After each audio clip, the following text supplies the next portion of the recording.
मनोज जरांगे पाटील यांच्या सोशल मीडियाच्या मागे आमदार रोहित पवारांचा हात। बार्शीचे आमदार राजेंद्र राऊत यांचा रोहित पवार यांच्यावर गंभीर आरोप।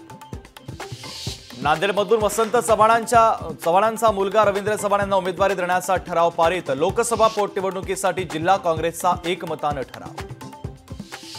साताऱ्यातील गणेश मंडळांच्या कार्यकर्त्यांनी घेतली खासदार उदयनराजे भोसले यांची भेट। गणेश विसर्जनासाठी पोलिसांनी घातलेल्या निर्बंधांबाबत वाचला तक्रारींचा पाढा।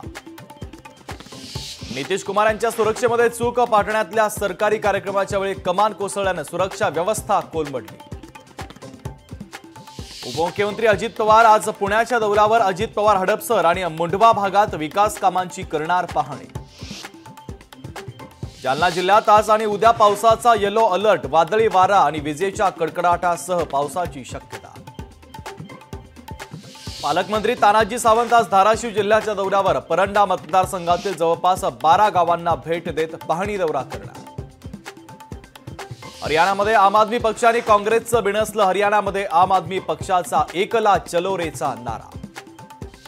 खासदार सुप्रिया सुळेंचे आजचे सर्व कार्यक्रम रद्द। तब्येत बरी नसल्याने विश्रांतीसाठी कार्यक्रम रद्द। सुप्रिया सुळे यांची ट्विट करत माहिती। बारामती विधानसभेत युगेंद्र पवार काढणार स्वाभिमान यात्रा। युगेंद्र पवार यांची सोशल मीडियावरून माहिती।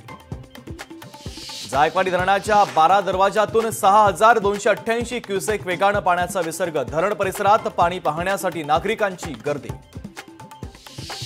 पुण्यातील संचेती ब्रिज खाली अपघातग्रस्त नागरिकाच्या मदतीला धावले उपमुख्यमंत्री अजित पवार। अजित पवारांनी ताफा थांबवत अपघातग्रस्त नागरिकाला हॉस्पिटलमध्ये केले दाखल।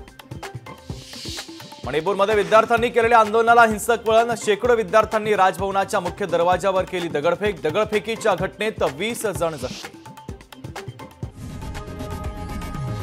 लोकशाही मराठी ऐका, पहा, जागरूक रहा।